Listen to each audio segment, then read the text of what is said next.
শুক্রবার স্থানীয় সময় সকালে পুয়ের্তো রিকোর সমুদ্র সৈকতে নামতে দেখা যায় মার্কিন সেনা ও সামরিক সরঞ্জাম। মেরিন কর্পসের সান অ্যান্তোনিও জাহাজ থেকে নামে ল্যান্ডিং ক্রাফট, হামভি, উভচরী যান এবং ভারী সরঞ্জাম নামায় সেনারা। কোন সরঞ্জাম স্থানীয় কোন ঘাঁটিতে নেওয়া হচ্ছে সে বিষয়ে কোনো মন্তব্য করেনি যুক্তরাষ্ট্র।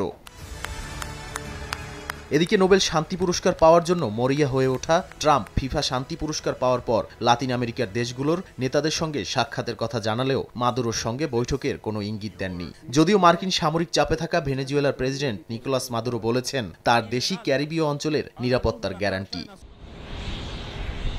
পূর্ব প্রশান্ত মহাসাগরে মার্কিন সামরিক বাহিনীর হামলায় বৃহস্পতিবারও 4 জন নিহত হয়েছেন। সেপ্টেম্বর থেকে এখন পর্যন্ত 21টি সন্দেহভাজন মাদক বহনকারী নৌযানে হামলায় নিহতের সংখ্যা 80 ছাড়িয়েছে। সবচেয়ে বেশি বিতর্কের জন্ম দিয়েছে 2রা সেপ্টেম্বর ধ্বংসাবশেষে বেঁচে থাকা 2 ব্যক্তির ওপর দ্বিতীয় দফা হামলা। ডেমোক্র্যাটরা এটিকে যুদ্ধ সংক্রান্ত আন্তর্জাতিক আইন লঙ্ঘনের ঝুঁকি বলে প্রশ্ন তুলেছেন। রিপাবলিকানরা বলছে লক্ষ্যবস্তু ছিল বৈধ।